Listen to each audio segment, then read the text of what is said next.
إن الحمد لله نحمده ونستعينه ونستغفره ونعوذ بالله من شرور أنفسنا ومن سيئات أعمالنا من يهده الله فلا مضل له ومن يضلل فلا هادي له وأشهد أن لا إله إلا الله وحده لا شريك له وأشهد أن محمدا عبده ورسوله يا أيها الذين آمنوا اتقوا الله حق تقاته ولا تموتن إلا وأنتم مسلمون يا أيها الناس اتقوا ربكم الذي خلقكم من نفس واحدة وخلق منها زوجها وبث منهما رجالا كثيرا ونساء واتقوا الله الذي تساءلون به والأرحام إن الله كان عليكم رقيبا يا أيها الذين آمنوا اتقوا الله وقولوا قولا سديدا يصلح لكم أعمالكم ويغفر لكم ذنوبكم ومن يطع الله ورسوله فقد فاز فوزا عظيما أما بعد فإن خير الحديث كتاب الله وخير الهدي هدي محمد صلى الله عليه وسلم وشر الأمور محدثاتها وكل محدثة بدعة وكل بدعة ضلالة أعوذ بالله السميع العليم من الشيطان الرجيم إن الله لا يغفر أن يشرك به ويغفر ما دون ذلك لمن يشاء ومن يشرك بالله فقد افترى إثما عظيما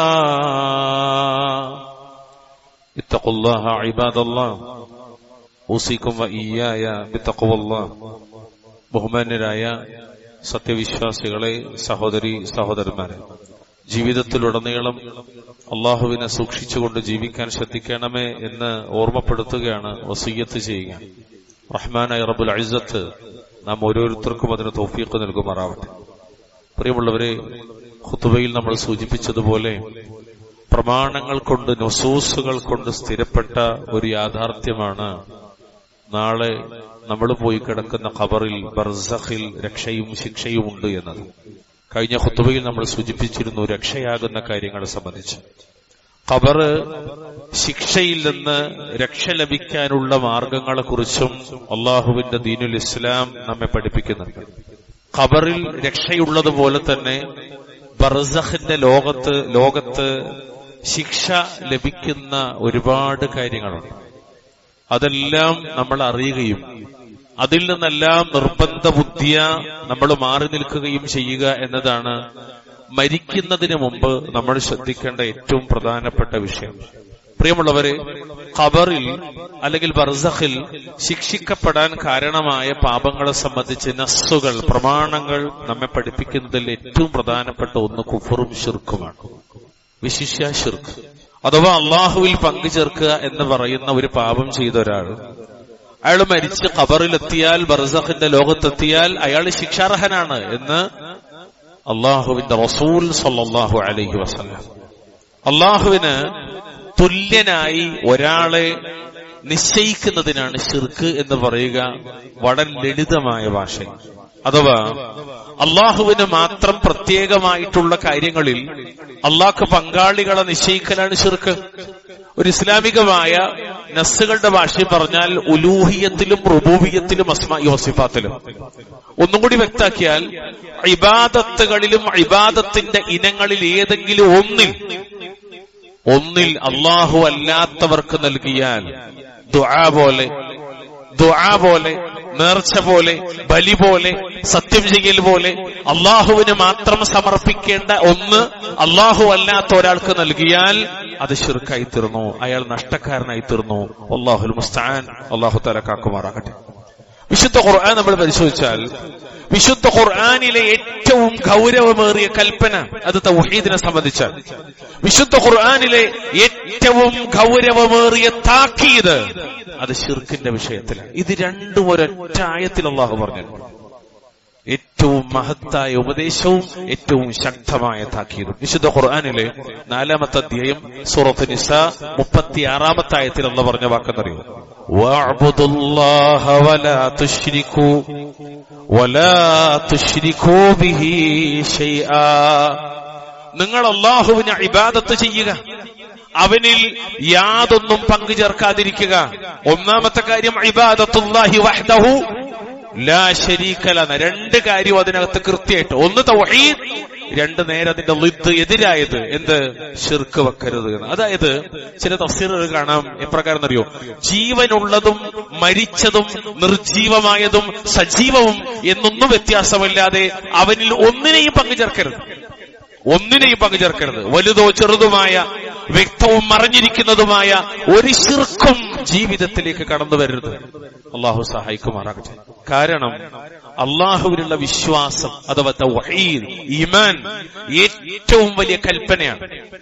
അതേപോലെ തന്നെ ബഹുദൈവ വിശ്വാസം ശിർക്ക് അത് ഏറ്റവും വലിയ വിലക്കാണ്. ഇമാം ദഅവ ശൈഖുൽ ഇസ്ലാം മുഹമ്മദ് ബിൻ അബ്ദുൽ വഹാബ് റഹ്മത്തുള്ളാഹി അലൈഹി പറഞ്ഞൊരു വലിയ വാക്കുണ്ട്. അദ്ദേഹം പറഞ്ഞ വാക്കെന്തറിയോ? വഅഅലമു മാ അമറല്ലാഹു ബിഹി അത്തൗഹീദ് വഅഅലമു മാ നഹാ അൻഹു അശ്ശിർക്ക്. അല്ലാഹു കൽപ്പിച്ച കാര്യങ്ങളിൽ ഏറ്റവും ഗൗരവമുള്ളത് തൗഹീദാണ്. ഈ ലോകത്ത് അല്ലാഹു 1.25 ലക്ഷത്തോളം നബിമാരെ വിട്ടിട്ട് അവരെ കൊണ്ട് പറയിപ്പിച്ച അടിസ്ഥാന കാര്യം തൗഹീദാണ്.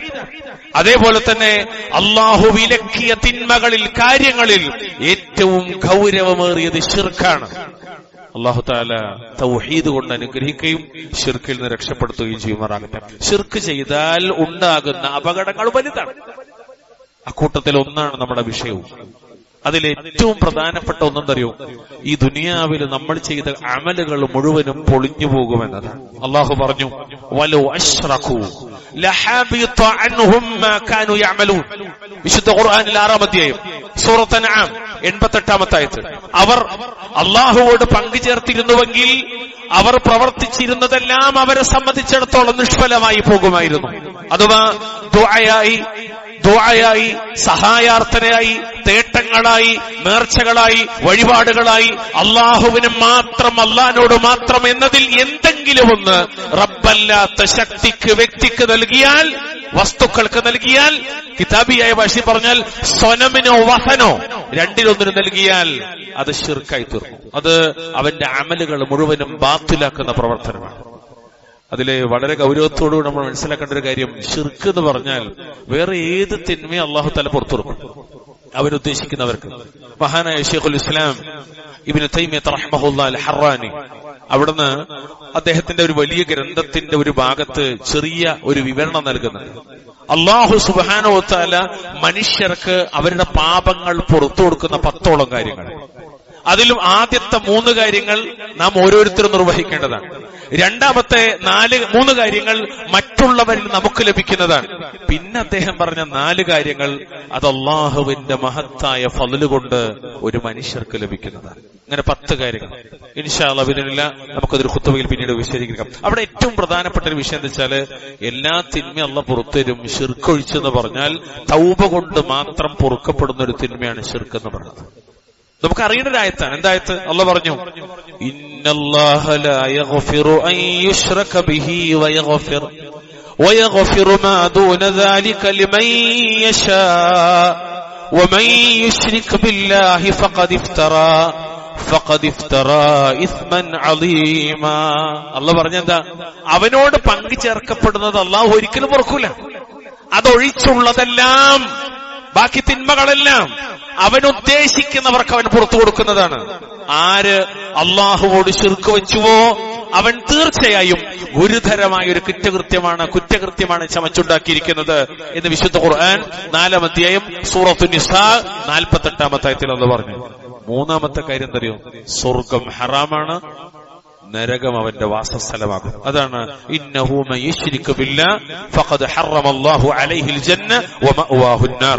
അല്ലാഹുവിനോട് ആരെങ്കിലും പങ്കു ചേർക്കുന്ന പക്ഷം തീർച്ചയായും അവന് സ്വർഗം ഹറാമാണ്, നരകം അവന്റെ വാസസ്ഥലമാണ്. കൂടാതെ ശിർക്കിന്റെ ദുരന്ത ഫലം പ്രിയമുള്ളവരെ ആഖിറത്തിൽ മാത്രമല്ല, അവിടേക്ക് എത്തുന്നതിന് മുമ്പ് ഖബറിൽ നമ്മൾ അനുഭവിക്കേണ്ടി വരുന്ന ഷിർക്കിൽ മരിച്ചവർക്ക് ബർസഖി ലോകത്ത് ശിക്ഷയുണ്ടെന്നാണ്. ബർസഖിൽ ശിക്ഷ ലഭിക്കുന്ന കാര്യങ്ങളിൽ ഒന്നാമതായി അഹ്ലുസുന്നത്തി വൽ ജമാഅത്തിന്റെ ഉലമാക്കൾ മുഴുവൻ എണ്ണിയത് അശ്ശിർക്കു ബില്ലാഹ് എന്നതാണ്. പരലോകത്ത് മാത്രമല്ല, ദുനിയാവ് തന്നെ കിട്ടുന്ന.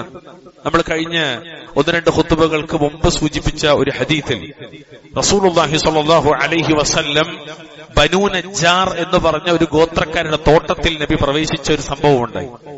ആ തോട്ടത്തിൽ നബി പ്രവേശിക്കുന്നത് ഒരു കോവർ കഴുതയുടെ പുറത്താണ്. സ്വഹാബികളുടെ കൂട്ടത്തിൽ ചിലരൊക്കെ നബിയുടെ കൂടെ. ആ നേരം കഴുത ആ തോട്ടത്തിൽ നിന്ന് വഴിമാറുകയും അത് വിറളി പിടിക്കുകയും നബി അതിന്റെ മുകളിൽ നിന്ന് താഴേക്ക് വീഴാകുന്ന ഒരു അവസ്ഥയിലേക്ക് എത്തുകയും ചെയ്തു. ഈ സമയത്ത് നബി സല്ലല്ലാഹു അലൈഹി വസല്ലമ അവിടെ ചില ഖബറുകൾ കാണുകയുണ്ടായി. നബി ചോദിച്ചു, മൻ യഅരിഫു അസ്ഹാബ ഹാദിഹിൽ അഖ്ബർ, ഈ ഖബറിൽ കിടക്കുന്ന ആളുകളെ കുറിച്ച് ആർക്കറിയാം? അപ്പൊ ഒരാൾ പറഞ്ഞു, സഹാബി പറഞ്ഞു, എനിക്കറിയാം. അപ്പൊ നബി ചോദിച്ചൊരു ചോദ്യമുണ്ട്, ഫമതാ മാത ഹഉലാ, എപ്പോഴാണ് അഥവാ ഏതവസ്ഥയിലാണ് ഇവർ മരണപ്പെട്ടത്? ഇസ്ലാമിലാണോ അതല്ല ജാഹിലിയത്തിലാണോ? തൗഹീദിലാണോ അതല്ല ശിർക്കിലാണോ? ഖാല, അപ്പൊ സഹാബി പറഞ്ഞു, മാതു ഫിൽ ഇശ്റാഖ്, അവര് മരിച്ചത് ശിർക്കിലായിരിക്കണമെന്നാണ്. എന്തുകൊണ്ടാണ് കഴുത വിറളി പിടിച്ചത്? എന്തുകൊണ്ടാണ് മൃഗങ്ങൾക്ക് അത്തരം ഒരു സംഭവം ഉണ്ടാകുന്നത് എന്നതിന്റെ ചർച്ചയിൽ അഹ്ലുസുന്ന വൽ ജമാഅ പഠിപ്പിക്കുന്നത് മനുഷ്യരല്ലാത്ത മറ്റ് സൃഷ്ടികൾക്ക് ഖബറിലെ ശിക്ഷ കേൾക്കാനുള്ള തൗഫീഖ് അല്ലാഹു നൽകിയിട്ടുണ്ടെന്നാണ് അഹ്ലുസുന്നത്തിന്റെ വിശ്വാസമാണ്. അഹ്ലുസുന്നത്തി വൽ ജമാഅത്തിന്റെ വിശ്വാസമാണ്. അതൊന്നും കൂടി വ്യക്താക്കാൻ നബി പറയുമ്പോ നബി പറഞ്ഞത്, ഇന്ന ഹാദിഹിൽ ഉമ്മത തുബ്തല ഫീ ഖുബൂരിഹാ, ഈ സമുദായം നിശ്ചയമായും തങ്ങളുടെ ഖബറുകളിൽ പരീക്ഷിക്കപ്പെടും. ഫലൗലാ അല്ലാ തദാഫനൂ ലദഅവതുല്ലാഹ അൻ യുസ്മിഅകും മിൻ അദാബിൽ ഖബറി അല്ലദി അസ്മഉ മിൻഹു, നിങ്ങൾ അന്യോന്യം മറമാടുകയില്ലെന്ന് ഞാൻ ഭയന്നില്ലായിരുന്നുവെങ്കിൽ ഖബറിൽ നിന്ന് ഞാൻ കേൾക്കുന്ന ശിക്ഷ നിങ്ങൾക്ക് കൂടി കേൾക്കാൻ വേണ്ടി ഞാൻ അല്ലാഹുവിനോട് ദുആ ചെയ്യുമായിരുന്നു. ഇമാം മുസ്ലിമിന്റെ സ്വഹീഹിൽ 2867 നമ്പർ ഹദീസ്. ശറഹിൽ കാണാം, മുഹദ്ദിഥീങ്ങളുടെ വിവരണത്തിൽ കാണാം, ഖബറിൽ പീഡിപ്പിക്കപ്പെടുന്ന, പ്രയാസം അനുഭവിക്കപ്പെടുന്ന ആളുകളുടെ ശബ്ദങ്ങൾ കേൾക്കാനുള്ള കഴിവ് അള്ളാഹു എനിക്ക് വഹീന്റെ അടിസ്ഥാനത്തിൽ നൽകിയതുപോലെ നിങ്ങൾക്കും നൽകണമെന്ന് ഞാൻ റബ്ബിനോട് പ്രാർത്ഥിക്കുമായിരുന്നു എന്നാണ്. കാരണം എന്താ? ഇപ്പോൾ ഈ ഖബറിൽ നിന്ന് ഞാൻ കേൾക്കുന്നത് പോലെയാണ്. അപ്പൊ ശരിക്കും ആ ഖബറിൽ ആളുകൾ ശിക്ഷിക്കപ്പെടുന്ന ആര് കേൾക്കുന്നുണ്ട്? നബി സല്ലല്ലാഹു അലൈഹി വസല്ലം. കാരണം എന്താ? അവര് ശിർക്കിലാണ് മരിച്ചുപോയത് എന്നുള്ളതാണ്. അതിനാൽ പ്രിയമുള്ളവർ, നമ്മൾ ശിർക്കിനെ സൂക്ഷിക്കണം. സത്യത്തിൽ ചിലപ്പോഴൊക്കെ നമ്മൾ ആലോചിക്കും, ഇത് ഇത്ര വലിയൊരു ഗൗരവമുള്ള കാര്യമാണ്. അതേ പ്രിയമുള്ളവരെ, ജീവിതത്തിൽ ഏറ്റവും ഗൗരവമുള്ള കാര്യം അത് ശിർക്കാണ്. ഏറ്റവും ഗൗരവമുള്ള കാര്യം, ഏറ്റവും അബദ്ധം ശിർക്കാണ്, ഏറ്റവും വലിയ തിന്മ ശിർക്കാണ്. റഅ്സു കുല്ല ഫിത്ന, എല്ലാ ഫിത്നയുടെയും ഹെഡാണ്, തലയാണ് അശ്ശിർക്കു ബില്ലാഹ് എന്നത്. അതുകൊണ്ട് ശിർക്കിനെ നമ്മൾ സൂക്ഷിക്കണമെന്ന് മാത്രമല്ല, ശിർക്ക് വരാതിരിക്കാൻ നമ്മൾ റബ്ബിനോട് ദുആ ചെയ്യണം. മഹാനായ ഇബ്രാഹിം അലൈഹിസ്സലാത്തു വസ്സലാം ഇമാമുൽ മുവഹിദീനാണ്. അദ്ദേഹം പ്രാർത്ഥിക്കുന്ന പ്രാർത്ഥന എന്തറിയോ? നമ്മളെപ്പോലെ 10 കൊല്ലായി തൗഹീദിലാണ്, 20 കൊല്ലായി തൗഹീദിലാണ്, അല്ലെ 50 കൊല്ലത്തെ പാരമ്പര്യമുണ്ട് എനിക്ക് എന്ന വാചോടാപത്തിനപ്പുറത്തേക്ക് ഇമാമുൽ മുവഹിദീൻ, ശിർക്കിന്റെ കണ്ടകോടാലി എന്നറിയപ്പെടുന്ന മഹാൻ, അദ്ദേഹം പ്രാർത്ഥിക്കാണ്. അത്ര കാലം ശിർക്കിനെതിരെ പോരാടിയ മഹാൻ പ്രാർത്ഥിക്കണം അവസാനം, വജ്നുബ്നി വബനിയ അൻ നഅബുദൽ അസ്നാം, അല്ലാഹു എന്നെയും എന്റെ മക്കളെയും ഇസ്മായിൽ ഇസ്ഹാഖും 2 നബിമാരാണ്, ഞങ്ങളെ നീ വിഗ്രഹങ്ങൾക്ക് ആരാധന നടത്തുന്നതിൽ നിന്ന് അകറ്റി നിർത്തണമെന്ന്. ആര്? ഇമാമുൽ മുവഹിദീൻ. സ്വർഗത്തിൽ ആദ്യമായി വസ്ത്രം ധരിപ്പിക്കപ്പെടുന്നു എന്ന് മുഹമ്മദ് മുസ്തഫ സ്വല്ലല്ലാഹു അലൈഹി വസല്ലം പറഞ്ഞ ഇമാമുൽ മുവഹിദീൻ പ്രാർത്ഥിക്കുന്നത് എനിക്ക് തൗഹീദിന്റെ പാരമ്പര്യമുണ്ട് എന്നല്ല, പിന്നെ ഭയന്നിട്ട് പേടിച്ചിട്ട്. ആ പ്രാർത്ഥനയെ കുറിച്ച് പറയുന്ന വാചകത്തെ അഖീദ ഗ്രന്ഥങ്ങൾ പഠിപ്പിക്കണം. എങ്ങനെയെന്നറിയോ? ഉള്ളിൽ നിന്നുള്ള വേദനയും ഭയവും ഒക്കെ പാടെ ഉൾക്കൊണ്ട് ഒരു കരച്ചിലിന്റേതായ ശബ്ദത്തിൽ നിന്നാണ് ആ പ്രയോഗത്തിന്റെ ശൈലി വിശദീകരിക്കുന്നത്. ബേജാറും സങ്കടവും പേടിയെല്ലാം കൂടി കൂടിക്കലർന്നൊരു ശൈലിയാണ് ആ വാചകത്തിനുള്ളതെന്നാണ് അഹ്ലുസുന്നത്തെ ഇമാമികൾ പഠിപ്പിക്കുന്ന ആ പ്രയോഗത്തെക്കുറിച്ച്. നമുക്കോ നമ്മളൊന്ന് ആലോചിച്ച് നോക്കി. അപ്പൊ നമ്മൾ വിചാരിക്കും, അത് നമ്മൾ അത്ര പേടിക്കേണ്ടതില്ലേ? പേടിക്കേണ്ടതുണ്ട് പ്രിയമുള്ളവരെ, പേടിക്കേണ്ടതുണ്ട്. നബി സല്ലല്ലാഹു അലൈഹി വസല്ലം അവരെ പേടിച്ചു. മുഹമ്മദ് നബി പേടിച്ചു. തൗഹീദിന്റെ ബഹറിൽ മുങ്ങിക്കുളിച്ച മഹാൻ വരെ പേടിച്ചു ശിർക്ക് വരുമോ എന്ന്. എന്താ മഹാനായ റസൂലുള്ളാഹിന്റെ പ്രാർത്ഥന അറിയോ? അല്ലാഹുമ്മ ഇന്നി അഊദു ബിക അൻ ഉശ്രിക ബിക വ അന അഅലമു വ അസ്തഗ്ഫിറുക ലിമാ ലാ അഅലം. വല്ലാത്തൊരു വാക്കാണ്. അല്ലാഹുവേ, അറിഞ്ഞുകൊണ്ട് ഇബാദത്തിന്റെ ഇനങ്ങളും വകുപ്പുകളും നിനക്ക് നൽകി നിന്നോട് ശിർക്ക് വെക്കുന്നതിൽ നിന്ന് ഞാൻ നിന്നോട് രക്ഷ തേടുന്നു. ഇനിയോ എനിക്കറിയാത്തതിൽ അഥവാ അറിയാതെ എന്നിൽ സംഭവിച്ചു പോകുന്ന ശിർക്കിൽ നിന്നും ഞാൻ നിന്നോട് പൊറുക്കലിനെ തേടുകയും ചെയ്യുന്നു. ഇമാം അഹ്മദ് ഉദ്ധരിച്ച ഹദീസ് അല്ലാമത്തുൽ അൽബാനി സഹീഹാണ് എന്ന് അദ്ദേഹത്തിന് സഹീഹുൽ ജാമിഇൽ ഹുക്മ നൽകിയ ഹദീസാണ്. സല്ലല്ലാഹു അലൈഹി വസല്ലം പ്രാർത്ഥിക്കണം. അതുകൊണ്ട് നമ്മൾ പ്രാർത്ഥിക്കണം. ഖബറിൽ ശിക്ഷിക്കപ്പെടാൻ കാരണമാകുന്ന ഏറ്റവും വലിയ തിന്മയാണ് അശ്ശിർക്കു ബില്ലാഹ്. അല്ലാഹു കാക്കുമാറാകട്ടെ. രണ്ടാമത്തൊരു കാര്യം, മൂത്രം ഒഴിച്ച് കൃത്യമായി ശുദ്ധീകരിക്കാത്ത ആളുകൾക്ക് ഖബറിൽ ശിക്ഷയുണ്ട്. അല്ലാഹുൽ മുസ്തആൻ. ഒരു ഫിഖഹിയായ ഒരു വിഷയം കൂടിയാണ്. അതായത് മൂത്രമൊഴിക്കുന്ന ആളുകളാണ് മനുഷ്യരെല്ലാരും. നമ്മളെല്ലാരും അത് നിർവഹിച്ചിട്ടാണ് ഒരു പക്ഷേ പള്ളിക്ക് കയറിയിട്ടുണ്ടാവുക. ആ മൂത്രമൊഴിക്കുന്നിടത്ത് മറ സ്വീകരിക്കാതിരിക്കലും മൂത്രവിസർജനത്തിന് ശേഷം ശുദ്ധി വരുത്താതിരിക്കലും ഖബർ ശിക്ഷയ്ക്ക് കാരണമാണ്. മാത്രമല്ല, പണ്ഡിതന്മാർ പറഞ്ഞ വിഷയം എന്താ വെച്ചാല്, മൂത്രം പൂർണ്ണമായി ഒഴിക്കാതെ ബാക്കി, അല്ലെങ്കിൽ അത് ഒഴിഞ്ഞു പോകാതെ ബാക്കി വസ്ത്രത്തിലോ അല്ലെങ്കിൽ ശരീരത്തിലേക്കോ ഒലിച്ചിറങ്ങുന്ന രീതിയിൽ തിരക്കുകൂട്ടി നിർവഹിക്കുക എന്നത് വലിയ അപകടമാണ്.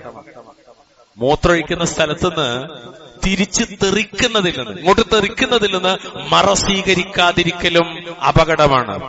മൂന്നാമത്തെ കാര്യം, മൂത്രവിസർജനം നടത്തുമ്പോൾ നമ്മുടെ നഗ്നത, പ്രത്യേകിച്ച് തുട, ആണുങ്ങളുടെ തുട മറ്റൊരാണിന് ഹറാമാണ്.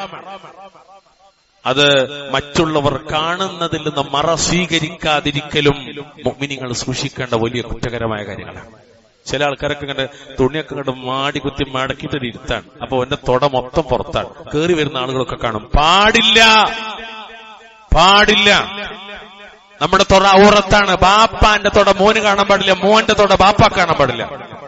പിന്നെ നാട്ടിൽ കാണാൻ പറ്റുമോ? ഗൗരവത്തിലാലേക്കണം നമ്മൾ. വലിയ വിഷയമാണ്.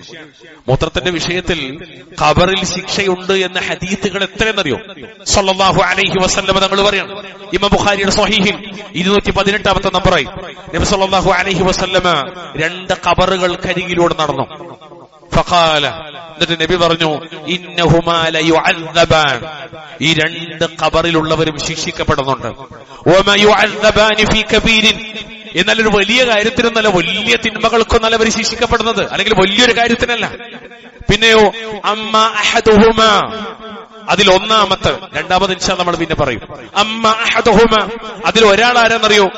ഫകാന ലാ യസ്തതിറു മിനൽ ബൗൽ, രണ്ടിലൊരാൾ, ശിക്ഷിക്കപ്പെടുന്ന ആൾ തന്റെ മൂത്രത്തിൽ നിന്ന്, അതായത് മൂത്രമൊഴിക്കുമ്പോ തിരിച്ചിങ്ങോട്ട് തെറിക്കുന്നതിൽ നിന്ന് മറ സ്വീകരിക്കുമായിരുന്നില്ല. ഇബ്നു മാജ ഉദ്ധരിച്ച മറ്റൊരു ഹദീസിലുള്ളത് ലാ യസ്തൻസിഹു മിൻ ബൗലിഹി, അയാൾ മൂത്രത്തെ തൊട്ട് അല്ലെങ്കിൽ മൂത്രത്തിൽ നിന്ന് ശുദ്ധി പ്രാപിക്കുമായിരുന്നില്ല എന്നാണ്. അതുപോലെ ഇബ്നു അബ്ബാസ് റളിയല്ലാഹു തആല തൊട്ട് ഇമാം തബറാനി ഉദ്ധരിക്കുന്ന ഹദീസ് അല്ലാമത്തുൽ അൽബാനി സഹീഹുൽ ജാമിഇൽ 3002 നമ്പറായി ഉദ്ധരിക്കുന്ന ഹദീസ്, അതിനകത്ത് കാണാം റസൂലുള്ളാഹി സ്വല്ലല്ലാഹു അലൈഹി വസല്ലം പറഞ്ഞു, ഇന്ന അമ്മത അദാബിൽ ഖബ്രി മിനൽ ബൗൽ ഫതനസ്സഹു അൻഹു, ഖബർ ശിക്ഷയിൽ കൂടുതലും മൂത്രത്തിന്റെ വിഷയത്തിലാണ്. അല്ലാഹു തആല കാക്കട്ടെ. എന്താന്നറിയ വിഷയം? അതിനാൽ നിങ്ങൾ മൂത്രത്തിൽ നിന്ന് ശുദ്ധിയാവുക. ഇതൊക്കെ പഠിപ്പിക്കുന്നത് അങ്ങനെയാണ്. ഒരു റിപ്പോർട്ടിൽ കാണാം, ഇസ്തൻസിഹു മിനൽ ബൗൽ, നിങ്ങൾ മൂത്രത്തിൽ നിന്ന് ശുദ്ധിയാകുക. ഫഇന്ന അമ്മത അദാബിൽ ഖബ്രി മിൻഹു, കാരണം ഖബർ ശിക്ഷയിൽ ഏറ്റവും കൂടുതൽ അതിനാലാണ്. അതായത് ചുരുക്കി പറഞ്ഞാൽ ഒൽഹാസിലാകത്തുക, നമ്മൾ മൂത്രമൊഴിക്കുമ്പോ ആ ഒഴിച്ച ഉടനെ എഴുന്നേൽക്കുന്ന ഒരു സംസ്കാരം ചിലപ്പോ ഉണ്ട്. അതുകൊണ്ടാണ് നമ്മൾ പണ്ടേ ഫിഖഹിയായി ഒരു ഉസ്താദിന്റെ കീഴിലൊക്കെ നമ്മൾ ശരിക്ക് മദ്രസയിലൊക്കെ പഠിക്കുമ്പോൾ ഉസ്താദ്മാർ നമുക്ക് ശരിക്കും പറഞ്ഞതും എനിക്കൊക്കെ നല്ല ഓർമ്മ ഉണ്ടാവും. നിങ്ങൾക്കത് ഓർമ്മ ഉണ്ടാവും. എന്ത് മൂത്രം ശരിക്കും പോകണമെന്ന് തോന്നുന്നു, ഒന്ന് എഴുന്നേറ്റ് എന്നാലും ചുമച്ച് ഒന്ന് 2 സൈഡിലേക്കൊക്കെ ചെരിഞ്ഞിരുന്ന് അങ്ങനെ അത് മുഴുവൻ ഒറ്റിപ്പോയി എന്ന് ഉറപ്പ് വരുത്താനുള്ള ഒരു ശ്രദ്ധ. ഒരു വസ്വാസം ഉണ്ടാക്കണം എന്നല്ല അതിന്റെ അർത്ഥം. ഇത് വസ്വാസ് ശൈത്താനിയത്താണ്, വസ്വസ്വത്വമിനെ ശൈത്താൻ അതല്ല. പിന്നെ ശരിക്കും അത് പോയി എന്നൊരു ഉറപ്പ് വരുത്തണം. ചില ആളുകൾ വസ്വാസിന്റെ ലോകത്തേക്ക് പോകും. അത് അല്ലാഹു തആല കാത്തുരക്ഷിക്കുമാറാകട്ടെ. അത് വേറൊരു അബദ്ധം. അപ്പൊ നമ്മൾ ശരിക്കും അത് ഉറപ്പുവരുത്തണം, അല്ലെങ്കിൽ നമ്മൾ ഇതുകൊണ്ട് ശിക്ഷിക്കപ്പെടുമെന്നാണ് ഹദീത്തിൽ നിന്ന് കാണുന്നത്. വല്ലാഹുൽ മുസ്തഅൻ. അതേ ഹദീത്തിന്റെ ഒരു വാക്യാണ് മൂന്നാമതായി എനിക്ക് നിങ്ങളോട് പറയാനുള്ളത്. ഖബറിൽ ശിക്ഷിക്കപ്പെടുന്ന കാര്യങ്ങളെ കുറിച്ച് പറയുന്നിടത്ത് അള്ളാഹുവിന്റെ റസൂൽ സല്ലല്ലാഹു അലൈഹി വസല്ലം പറഞ്ഞൊരു കാര്യം നമീമത്ത. അതിന് പച്ച മലയാളത്തിൽ പറയാം ഏഷണി എന്ന് പറയാം. ഏഷണി എന്താ ശരിക്കും നമീമത്ത് എന്ന് പറഞ്ഞാൽ? കുഴപ്പം സൃഷ്ടിക്കുന്നതിന് വേണ്ടി ജനങ്ങൾക്കിടയിൽ വാർത്തയുമായി നടക്കുന്നതിനാണ് പച്ച മലയാളത്തിൽ നമീമത്ത്, ഏഷണി എന്ന് പറയാം. അതിന് അറബിൽ നമീമത്ത് എന്ന് പറയാം. അതായത് ഒന്നുകൂടി വ്യക്തമാക്കിയാൽ, മനുഷ്യരുടെ മനസ്സുകളെ കള്ളക്കഥകളും പ്രത്യേകമായി ഇല്ലാത്ത കാര്യങ്ങളും ചിലതൊക്കെ പറഞ്ഞിട്ട് വിശ്വസിപ്പിച്ച് തെറ്റിക്കലാണ് ഏഷണിക്കാരൻ ചെയ്യുന്നത്. അത് വലിയ പാപമാണ്. രണ്ടാളുകൾക്കിടയിൽ പ്രശ്നങ്ങൾ ഉണ്ടാക്കാൻ ഒരാൾ പറഞ്ഞത് മറ്റൊരാൾക്ക് എത്തിച്ചു കൊടുക്കാം. ഇമാം നവവി റഹ്മത്തുള്ളാഹി പറഞ്ഞൊരു താരീഫുണ്ട്. എന്താ ഇമാം നവവി പറഞ്ഞറിയോ? ഹിയ, അതായത് നമീമത്ത് എന്ന് പറഞ്ഞാൽ നഖ്ലു കലാമിൻ നാസി ബഅദിഹിം ഇലാ ബഅദിൻ അലാ ജിഹത്തിൽ ഇഫ്സാദ്. ഇമാം നവവി റഹ്മത്തുള്ളാഹി പറയാണ്, ജനങ്ങളുടെ സംസാരം അവർക്കിടയിൽ കുഴപ്പമുണ്ടാക്കാനായി പരസ്പരം എത്തിക്കുന്ന പണിയാണ് നമീമത്ത്. ഇമാം മുസ്ലിമിന്റെ ശറഹിൽ അവിടുന്ന് വിശദീകരിക്കാം. ഇതാണ് അല്ലാഹു തആല പറഞ്ഞതെന്നറിയോ? ഹമ്മാസിം മശാഇം ബിനമീം ഹമ്മാസിം മശാഇം ബിനമീം. ഹമ്മാസ്, അതുപോലെ മശാഇം ബിനമീം. അല്ലാഹ് പറഞ്ഞു വിശുദ്ധ ഖുർആനിലെ 68 അധ്യായത്തിന്റെ 11 കുത്തുവാക്ക് പറയുന്നവനും ഏഷണിയുമായി നടക്കുന്നവനുമായ.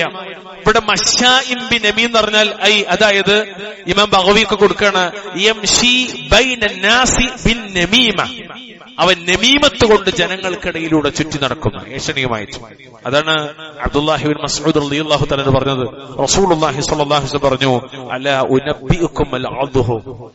അദ്ഹ് എന്താണെന്ന് ഞങ്ങൾക്ക് അറിയിച്ചു തരട്ടെ. അദ്ഹ് എന്ന് പറഞ്ഞാല് അതിന് വിശദീകരിക്കുന്നിടത്ത് കാണാം, അപവാദങ്ങളും നുണകളും എല്ലാം കൂടി മിക്സ് ചെയ്തൊരു പദത്തിനാണ് അദ്ഹ് എന്ന് പറയുന്നത്. വേറെയും ചില വിശദീകരണങ്ങൾ കാണാൻ പറ്റും, ഞാൻ അതിലേക്ക് പോകുന്നില്ല. ഇത് റസൂൽ പറഞ്ഞു, ഹിയ നമീമത്തുൽ ഖാലത്തു ബൈനൻ നാസ്. എന്താണ്? ഞാൻ അങ്ങക്ക് അറിയിച്ചിട്ട് അതെന്താ? ജനങ്ങൾക്കിടയിൽ ഏഷണി പ്രചരിപ്പിക്കലാണെന്നാണ്. വല്ലാഹുൽ മുസ്തഅൻ. അങ്ങനെ ഏഷണി പ്രചരിപ്പിക്കുന്നവന് കിട്ടാൻ പോണ എന്താ നിങ്ങള്? ഖബറിൽ ശിക്ഷയാണെന്ന്. നേരത്തെ പറഞ്ഞ ഹദീസിലെ 2 ഖബറുകൾക്കിടയിലൂടെ നബി നടക്കുകയും രണ്ടുപേരും ശിക്ഷിക്കപ്പെടുന്നുണ്ട് എന്ന് പറയുകയും കൂട്ടത്തിൽ ഒരാൾ മൂത്രത്തിൽ നിന്ന് ശുദ്ധിയാകാത്തവനാണെന്ന് പറഞ്ഞു. അതിന്റെ ബാക്കി നബി പറയാണ്, എന്നാൽ ഫകാന ലാ യസ്തതിറു മിനൽ ബൗൽ എന്ന് പറഞ്ഞിട്ട് പറഞ്ഞു, വഅമ്മൽ ആഖറു, രണ്ടാമത്തെയാൾ ഫകാന യംശി ബിൻ നമീമ, ഏഷണിയുമായി നടക്കുന്നവനാകുന്നു. ഇമാം ബുഖാരിയുടെ സ്വഹീഹിൽ 218 നമ്പറായി ഉദ്ധരിക്കുന്ന ഹദീസാണ്. ഇമാം ഇബ്നു അബി ദുനിയ അദ്ദേഹത്തിന്റെ മൗസൂയിൽ കൊടുക്കുന്ന കാണാം, കഅബ് ഇബ്നു മാലിക് റളിയല്ലാഹു അൻഹു അദ്ദേഹം പറഞ്ഞ വാക്കെന്ന് വെച്ചാല്, നിങ്ങൾ ഏഷണിയെ സൂക്ഷിക്കണമെന്നാണ്. നിശ്ചയം ഏഷണിക്കാരന് ഖബർ ശിക്ഷയിൽ നിന്ന് മോചനം ലഭിക്കുകയില്ല എന്നാണ്. ഖബറിൽ ശിക്ഷിക്കപ്പെടുന്ന പാപങ്ങളുടെ ലിസ്റ്റ് ഇമാമിങ്ങൾ അവരുടെ കിതാബിൽ രേഖപ്പെടുത്തുന്നിടത്ത് ശിർക്കും കുഫറൊക്കെ കഴിഞ്ഞിങ്ങനെ വരുന്നിടത്ത് പിന്നെ പ്രധാനമായി എടുത്തു കൊടുക്കുന്നത് ഏഷണിയുമായി നടക്കുന്നവരാണ്. അതേപോലെ തന്നെ കൂടെ പറയുന്ന ഒരു സാധനം എന്താ? പരദൂഷണം. അതും അതിൽപ്പെട്ടാണ്.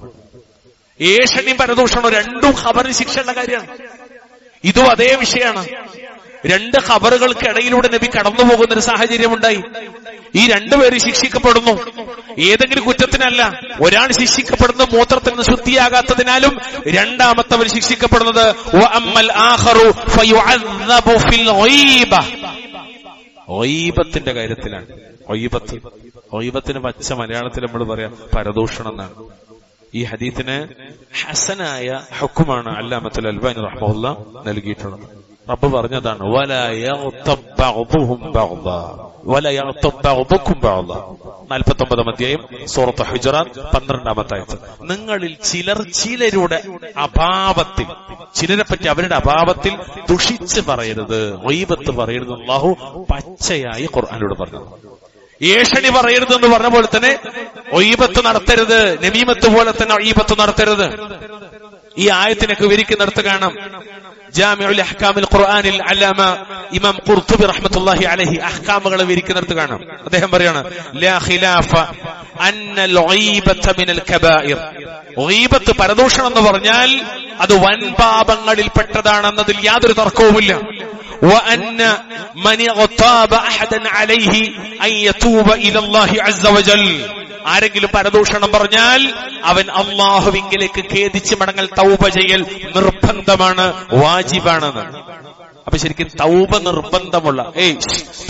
നിർബന്ധമുള്ള ഒരു തിന്മയാണെന്ത് ഗീബത്ത് എന്ന് പറഞ്ഞത്. അപ്പോൾ നമുക്ക് ചിലപ്പോ നമ്മളിങ്ങനെ ആലോചിക്കും, നമ്മളൊക്കെ എങ്ങനെ ഇപ്പൊ അതിനെ കാണണമെന്ന്. മഹാനായ സുഫിയാൻ ഇബ്നു ഉയൈന റഹ്മത്തുള്ളാഹി പറഞ്ഞൊരു വാക്കുകൂടി നിങ്ങൾ കേൾക്കണം. അദ്ദേഹം പറഞ്ഞെന്തറിയോ, അൽ ഗീബത്തു അശദ്ദു മിനദ്ദീൻ, കടത്തെക്കാൾ ഗൗരവപ്പെട്ടതാണ് പരദൂഷണം. ഒരാളിൽ നിന്ന് മറ്റൊരാൾ വാങ്ങുന്ന കടമായി പണം മറ്റോ വാങ്ങുന്നത് അതിലേറെ ഗൗരവമാണ്. കാരണം എന്താ, അദ്ദൈനു യുഖ്ദാ വൽ ഗീബത്തു ലാ യുഖ്ദാ. അല്ലാഹു അക്ബർ, വല്ലാത്ത വാക്കാണ്. കാരണം കടം എന്ന് പറഞ്ഞാൽ വീട്ടാൻ പറ്റും, തിരിച്ചു കൊടുക്കാൻ പറ്റും. പരദൂഷണമാകട്ടെ വീട്ടാൻ സാധിക്കുകയില്ല. പരദൂഷണത്തിൽ ഏർപ്പെട്ടവൻ, പറഞ്ഞുപോയവൻ ഒന്നില്ലെങ്കിൽ ഖബറിലാകാം, അല്ലെങ്കിൽ ഇയാൾക്ക് ബന്ധപ്പെടാൻ പറ്റാത്ത ഏതെങ്കിലും നാട്ടിലാകാം. എങ്ങനത് വീട്ടും? അള്ളാഹിനോട് പറയാം, ഓക്കെ. പക്ഷെ വ്യക്തിയോട് തൗബയുടെ ഷർത്ത് പറയുന്നത് നാലിലൊന്നെന്താണ്?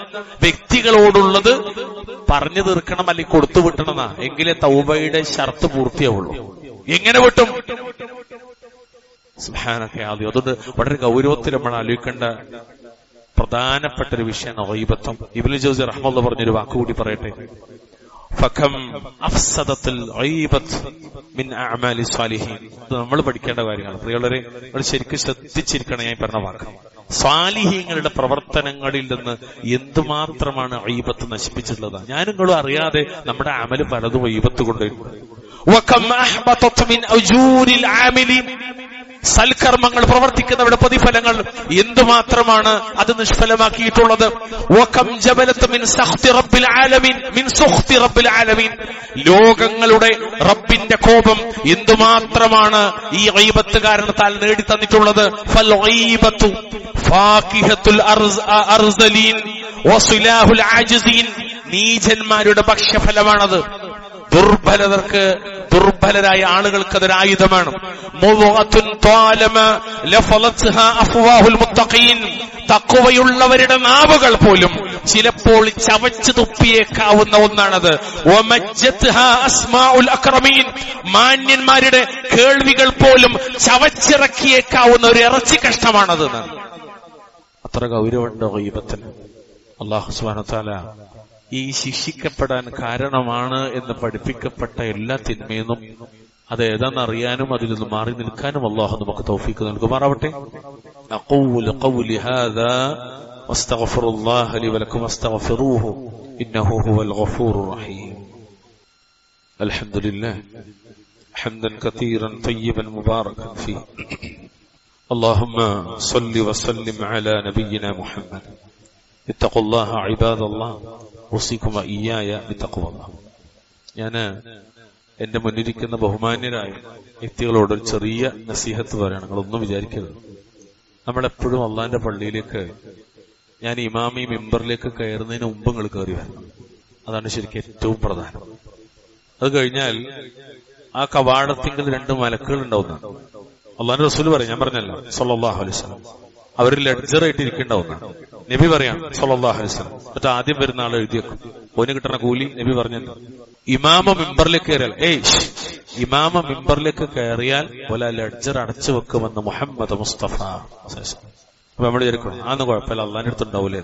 എല്ലാതും അങ്ങനെ തന്നെയാണ്. ഇവിടെ എഴുതുന്ന മലക്കുകളും അള്ളാന്റെ തന്നെ ഉണ്ടാവുക. അതുകൊണ്ട് നമ്മളെ നിഷേധ സ്വഭാവവും ഒരു അവഗണനാ മനസ്ഥിതിയൊക്കെ നമ്മൾ മാറ്റിവെച്ചിട്ട് ഇൻഷാ അല്ലാഹ് നമ്മള് ഇമാമ മിമ്പറിലേക്ക് കയറുന്നതിന് മുമ്പ് എല്ലാ ആളുകളും പള്ളിയിലെത്തുന്ന രീതിയിലേക്ക് നമ്മുടെ ജീവിത ക്രമത്തെ ഒന്ന് ക്രമീകരിക്കണം എന്ന് സ്നേഹത്തോട് ഉറപ്പെടുത്താം. രണ്ടാമത്തെ കാര്യം ഇൻഷാ അല്ലാഹ് നമ്മൾ വന്ന ആദ്യം വേണ്ടത് 1ാമത്തെ സ്വപ്പിലായിരിക്കണം. അത് കഴിഞ്ഞിട്ടാണ് പുറകിലേക്ക് വേണ്ടത്. അതുകൊണ്ട് പുറകിൽ കസേരയിട്ടിരിക്കുന്ന ആൾക്കാരും അപ്പുറത്ത് AC പറ്റാത്ത ആൾക്കാരൊക്കെ ഉണ്ടാവും. പക്ഷെ പരമാവധി കുറഞ്ഞ സമയമുള്ളൂ, 1/2 മണിക്കൂർ ഉണ്ടാവുള്ളൂ മാക്സിമം. അതുകൊണ്ട് അള്ളാന്റെ പള്ളിയിൽ തന്നെ പറഞ്ഞ മാതിരി സുജൂദ് ചെയ്യുമ്പോൾ പള്ളിന്റെ ഉള്ളിൽ അവന്റെ മുതുകത്താണെങ്കിൽ കുഴപ്പമില്ല, പള്ളിന്റെ ഉള്ളിൽ തന്നെ കയറിയിരിക്കാൻ ശ്രദ്ധിക്കണം എന്നൊക്കെ പറഞ്ഞ ഗൗരവപ്പെട്ട വാക്കുകൾ സലഫുകളുടെ ഇതുണ്ട്. അവിടെ നമ്മള് ഗൗരവത്തോടുകൂടി കാണാൻ അള്ളാഹു അനുഗ്രഹിക്കുമാറാവട്ടെ. ആ കൂട്ടത്തിൽ ഒന്നും കൂടി ഓർമ്മപ്പെടുത്താണ്, ഒരുപാട് കാര്യങ്ങളുണ്ട്. ഇൻഷാ അല്ലാഹ് എല്ലാം വിശദീകരിക്കാൻ നമുക്ക് സമയമില്ലാത്തതുകൊണ്ട് ഒന്നും മാത്രം പറയണം. കടബാധ്യതയോടുകൂടി മരണപ്പെടുക എന്നുള്ളത് ഖബറിൽ ശിക്ഷിക്കപ്പെടാൻ കാരണമാകുന്ന ഒരു പാപമാണ്. അള്ളാഹു തആല കാക്കട്ടെ. നമ്മളെല്ലാവരും ഓരോരുത്തരുടെ കടബാധ്യതയുള്ളവരാണ്. കടം വാങ്ങിക്കൂട്ടി അതിന്റെ ഭാരം മുതുകിൽ പേറി ഖബറിലേക്ക് പോകുന്നതിന് നമ്മൾ ഭയക്കേണ്ടതുണ്ട്. കാരണം എന്താ പറയുക, കടബാധ്യതയുള്ളവന്റെ പരലോകത്തേക്കുള്ള യാത്ര വളരെ പ്രയാസകരമാണ്. കടത്തിന് കൈനീട്ടാൻ നിർബന്ധിതനായാൽ പോലും ആവശ്യമുണ്ടെങ്കിൽ, ആവശ്യം, അത്യാവശ്യം, ആവശ്യം, അനാവശ്യം, അവശ്യ സാധനങ്ങൾ, ആവശ്യത്തിന് മാത്രമേ ശരിക്കും നമ്മൾ കടം തന്നെ വാങ്ങാൻ പാടുള്ളൂ. വളരെ ഗൗരവത്തോടുകൂടി മനസ്സിലാക്കേണ്ട കാര്യം. അല്ലെങ്കിൽ അവൻ ഖബറിൽ ബന്ധിതനാണ്, ബർസഖിൽ. വിശാലമായ ചർച്ച. അതിലൊരു ഹദീസിൽ ഇപ്രകാരം കാണാം, നഫ്സുൽ മുഅ്മിനി മുഅല്ലഖത്തുൻ ബിദൈനിഹി ഹത്താ യുഖ്ള അൻഹു. കടം വീടുന്നതുവരെ ഒരു മുഅ്മിനിന്റെ ആത്മാവ് അതുമായി ബന്ധിപ്പിക്കപ്പെടുന്നതാണ് സല്ലല്ലാഹു അലൈഹി വസല്ലം. ഈ വിഷയത്തിൽ വന്ന ഹദീസുകൾ ഒരുപാട് കാണാം. മരിച്ചൊരാളുടെ കടം ആരെ ഏറ്റെടുക്കുമെന്ന് ചോദിക്കുന്നിടത്ത് ഒരാളത് ഏറ്റെടുക്കുകയും പിന്നീട് നബി കാണുമ്പോൾ അയാൾ ചോദിക്കുന്നുണ്ട്, നീ കടം കൊടുത്തിട്ടില്ലേ, അദ്ദേഹത്തിന്റെ കടം വീട്ടിയില്ലേ? അപ്പൊ അദ്ദേഹം പോയി കടം വീട്ടി. അത് പറഞ്ഞു, അള്ളാന്റെ റസൂലെ, ഞാൻ അദ്ദേഹത്തിന്റെ കടങ്ങൾ വീട്ടി എന്ന് പറഞ്ഞെടുത്ത് നബി സല്ലല്ലാഹു അലൈഹി വസല്ലം പറയുന്നൊക്കെ കുറെ കാര്യങ്ങളുണ്ട്. അതായത് ആ കടവുമായി അയാൾ ബന്ധിതനാണെന്നാണ്. ആ കടം വീട്ടാത്തിടത്തോളം അയാൾക്ക് എന്താണ്, അയാൾക്കൊരു സമാധാനം. ഷഹീദിന് പോലും കടം ഭാരമാണ്. ഏത് ഷഹീദ്? മരിച്ച നേരെ സ്വർഗത്തേക്കാണ്, നേരെ സ്വർഗത്തിന്റെ അഹലുകാരനാണ്. ആദ്യത്തെ രക്തത്തുള്ളിയിൽ അവന്റെ പാപങ്ങളൊക്കെ പൊറുക്കപ്പെടുന്നതാണ്. ആ ഷഹീദിന് പോലും സ്വർഗമില്ല നരകമില്ലാത്ത ഒരു രീതിയിലേക്ക് നിശ്ചയിക്കുന്ന ഒന്നാണ് കടം എന്ന് മുഹമ്മദ് മുസ്തഫ സല്ലല്ലാഹു അലൈഹി വസല്ലം. അപ്പൊ ഇവിടെ നരിച്ചൊക്കെ കടം ഹലാലാണ്, അനുവദനീയാണ്. അപ്പൊ കടത്തിന്റെ കൂടെ പലിശ കൂടി ഉണ്ടെങ്കിലോ, ഇൻട്രസ്റ്റ് ഉള്ള കടാണെങ്കിലോ, ബാക്കി നിങ്ങൾ നല്ലോണം ആലോചിച്ച് നോക്കിയാൽ മതി. കച്ചവടത്തിനത് വേണോ, കൃഷിക്കത് വേണോ, കല്യാണം കഴിപ്പിക്കുന്നിടത്തത് വേണോ, യാത്രക്ക് വേണോ, വണ്ടി വാങ്ങാൻ വേണോ, ഒക്കെ നമ്മൾ നല്ലോണം ആലോചിക്കുക. അല്ലാഹു തആല കാക്കുമാറാവട്ടെ. അതുകൊണ്ട് കടം വലിയ അപകടമാണ്. ഇക്കൂട്ടത്തിൽ ഒരുപാട് പാപങ്ങളെ കുറിച്ച് കാണാം. ശുദ്ധിയില്ലാതെ നിസ്കാരം നിർവഹിക്കുക, അത് ഖബറിൽ ശിക്ഷിക്കപ്പെടാൻ കാരണമാകും. അതുപോലെ കഴിവുണ്ടായിട്ടും ആക്രമിക്കപ്പെട്ടവനെ സഹായിക്കാതിരിക്കുക, ഇത് ഖബറിൽ ശിക്ഷിക്കപ്പെടാൻ കാരണമാകും. മയ്യത്തിന്റെ കുടുംബക്കാരുടെ അനിസ്ലാമികമായ ദീന് വിലക്കിയ കരച്ചിൽ, അതായത് ഈ റിഫ്ഖിന്റെ ലയ്യിന്റെ ഭാഗമായി വരുന്ന ആ കരച്ചിലല്ല, ആർത്തട്ടഹസിച്ച് അലമുറിയിട്ട് ഒരു ജാഹിലിയ കാലത്തെ കരച്ചിലുണ്ടല്ലോ, ആ കരച്ചിൽ ഇപ്പോഴും കാണാൻ നാട്ടില്. ആ കരച്ചിലൊക്കെ ഖബറിൽ ആ മയ്യത്തിന് ശിക്ഷിക്കപ്പെടാൻ കാരണമാകും. അതേപോലെ തന്നെ ഖുർആൻ പഠിക്കുക, എന്നിട്ട് ഖുർആൻ അനുസരിച്ച് ജീവിക്കാതിരിക്കുക, അതുപോലെ നിർബന്ധ നിസ്കാരം നിർവഹിക്കാതെ കിടന്നുറങ്ങുക, നിർബന്ധ നിസ്കാരം നിർവഹിക്കാതെ കിടന്നുറങ്ങുക, കളവ് പ്രചരിപ്പിക്കുക, വ്യഭിചരിക്കുക, പലിശ പൂജിക്കുക, അങ്ങനത്തെ എല്ലാ തിന്മയും അവസാനം പരലോകത്തെത്തുന്നതിന് മുമ്പ് തന്നെ ശൈഖുൽ ഇസ്ലാം ഇബ്നു തൈമിയ്യ പറഞ്ഞത് 20-ലധികം തിന്മകളാണ് എണ്ണിയത്, 20-ലധികം പാപങ്ങൾ ഖബറിൽ ശിക്ഷിക്കപ്പെടാൻ. ഇമാം ബുഖാരിയുടെ സ്വഹീഹിൽ 7047 നമ്പറായി സമറത്ത് ബിൻ ജുന്ദബ് റളിയല്ലാഹു അൻഹു റിപ്പോർട്ട് ചെയ്ത ഹദീസാണ്. ഞാൻ അതിന്റെ വാക്കുകളാണ് അതിന്റെ അവസാനത്തിൽ ഞാൻ പറഞ്ഞത്. ചുരുക്കത്തിൽ ഖബറിൽ രക്ഷയുള്ളതുപോലെ തന്നെ ശിക്ഷയുമുണ്ട് എന്ന് നബി സല്ലല്ലാഹു അലൈഹി വസല്ലം. അതുകൊണ്ട് നമ്മൾ പരലോകത്തെ രക്ഷയ്ക്ക് വേണ്ടി പണിയെടുക്കുന്നത് പോലെ തന്നെ ഖബറിൽ രക്ഷയും വളരെ പ്രധാനമായ കാര്യമാണ്. അവിടുന്ന് വിജയിച്ചാൽ ശേഷമുള്ളതെല്ലാം എളുപ്പമാകും, അവിടെ പരാജയപ്പെട്ടാൽ ശേഷമുള്ളതെല്ലാം പ്രയാസകരമാകുമെന്ന് ഉസ്മാൻ ഇബ്നു അഫ്ഫാൻ റളിയല്ലാഹു അൻഹുമ അവിടുന്ന് പറഞ്ഞ് നമ്മൾ നന്നായി ഓർക്കുക. അല്ലാഹു സുബ്ഹാനഹു വ തആല നമ്മുടെ ഖബർ ജീവിതവും ശേഷമുള്ള ജീവിതമൊക്കെ അല്ലാഹു ഏറ്റവും സലാമത്തിലാക്കി തീർക്കുമാറാകട്ടെ. അല്ലാഹു നമ്മുടെ പാപങ്ങളൊക്കെ പുറത്തു തരുമാറാവട്ടെ. നമ്മുടെ ഇണകളിൽ, നമ്മുടെ മക്കളിൽ അല്ലാഹു നമുക്ക് കൺകുളിർമ പ്രദാനം ചെയ്യുമാറാവട്ടെ. എല്ലാവിധ ശാരീരിക, മാനസിക, സാമ്പത്തിക വിഷമതകളിൽ നിന്നും അല്ലാഹു തആല നമ്മളെ കാത്തുരക്ഷിക്കുമാറാവട്ടെ. അല്ലാഹുവിന്റെ ദീനിന്റെ മാർഗത്തിൽ പ്രവർത്തിക്കാനും അധ്വാനിക്കാനും പണം ചെലവഴിക്കാനും ഒക്കെ അല്ലാഹു നമുക്ക് തൗഫീഖ് നൽകുമാറാവട്ടെ. നമ്മൾ നിർവഹിച്ചത് മുഴുവനും അല്ലാഹു സ്വീകരിക്കുമാറാകട്ടെ. ലോകത്തിന്റെ വിവിധ കോണുകളിൽ പീഡിപ്പിക്കപ്പെടുന്ന നിരാലംബരും നിസ്സഹായരുമായ ഉമ്മത്ത് മുസ്ലിമ അല്ലാഹുർക്ക് സമാധാനം ചൊരിയുമാറാകട്ടെ. അത്തരം പരീക്ഷണങ്ങൾ അല്ലാഹു തആല നമ്മയും നമ്മുടെ നാടിനെയും കാത്തുരക്ഷിക്കുമാറാകട്ടെ. നിലനിർത്തുമാറാവട്ടെ. അള്ളാഹു ഈ രാജ്യത്തെ ദഅവത്തിന് വളക്കൂറുള്ള ഒരു മണ്ണാക്കി അള്ളാഹു നിലനിർത്തുമാറാകട്ടെ. اللهم أعز الإسلام والمسلمين وأذل الشرك والمشركين. اللهم اغفر للمؤمنين والمؤمنات والمسلمين والمسلمات الأحياء منهم والأموات. ربنا آتنا في الدنيا حسنة وفي الآخرة حسنة وقنا عذاب النار. اللهم صل وسلم على نبينا محمد.